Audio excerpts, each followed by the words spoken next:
the global cues. We have Paul Kitney, Chief Equity Strategist of Daiwa Capital Markets, now joining us. Paul, hi.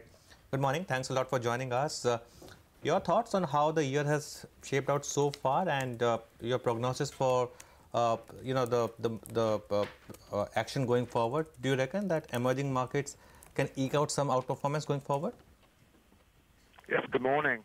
So our position is unchanged. So we came out with our yearly outlook in late November, early December of last year, which took the view that the first half or thereabouts of 2019 was likely to be constructive for emerging markets in particular. In fact, equities as an asset class was sort of likely to do reasonably well during that time, led by emerging markets. But the second half of this year will be problematic, as the markets will be discounting, a significant slowdown in the global economy led by the U.S. in 2020. So it would be very much, a year of two halves.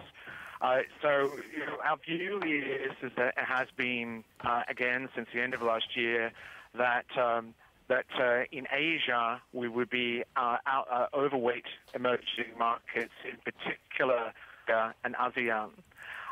Less positive on Korea and Taiwan, which were underweight, and underweight Japan in the context of the Asia Pacific, all of which would be affected by our negative view on technology, and also sort of more geared into the global trade cycle. We also made the call Q4 of last year, which was non-consensus at the time, that the RBI would be the first to cut rates in Asia during 2019, which turned out to be the case.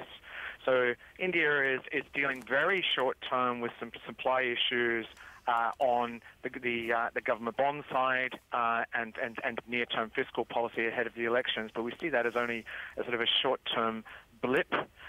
Beyond that, we see that the rupee, along with several other currencies in Asia, particularly in ASEAN, such as the Indonesian rupiah, as well as the Filipino peso, will likely to be stronger throughout the balance of this year, supporting risk assets, including equities. Paul, hi, good morning. So you said that the market is discounting the slowing global economic growth.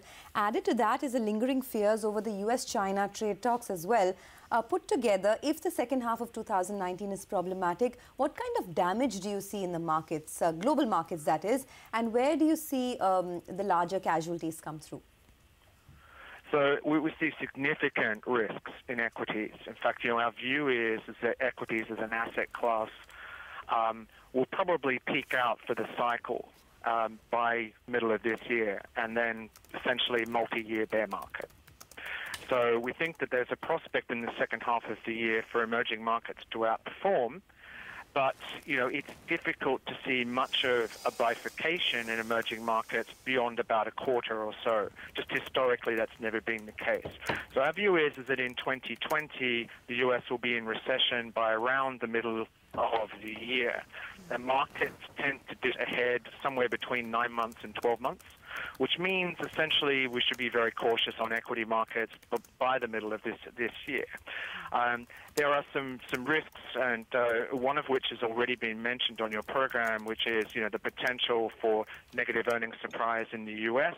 This is particularly at risk once the tax cut effect drops out, and so that base effect will make it challenging for earnings in the US.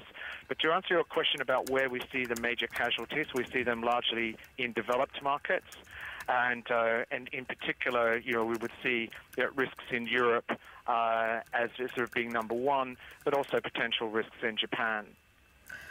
Paul, more specific call on India. Where does it leave us here? This market on the index has been in a range of about 400, 500 points. Do you see a breakdown of that range? We're right now at the top end of it. Right. So I'm not a short-term trader. I'm an equity strategist, but I'll try to answer your question to the best of my ability. We have a very large overweight in India, in Morgan Stanley Asia ex Japan, with 14% versus 10.3%. And on our scorecard, India scores poorly on valuation, but it scores extremely well on earnings growth, which is well above the region at around 22% this year versus less than 10 for the region. We see further scope for easier monetary policy this year because the policy rate is still well above inflation. And given the outlook by the RBI of around 2.8% for this year, there's certainly scope for rate cuts. Fiscal policy is still accommodative.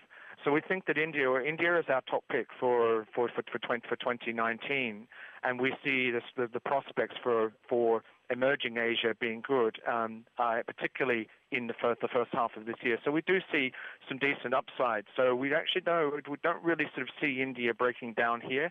I'm not a charter, so there might be some other people who are better than that than me. But from when we look at our sort of fundamental matrix approach using valuation, earnings, macro, and policy, we see India being actually quite well underpinned. Okay, well, on that relatively optimistic note, we'll let you go, Paul. Thank you so much for joining us. So, overweight on India, but they believe that there's a significant risk to global equities in the second half of the year. Let's take a quick break on that note. Our list of top 10 stocks lined up in just moments from now. Stay with us.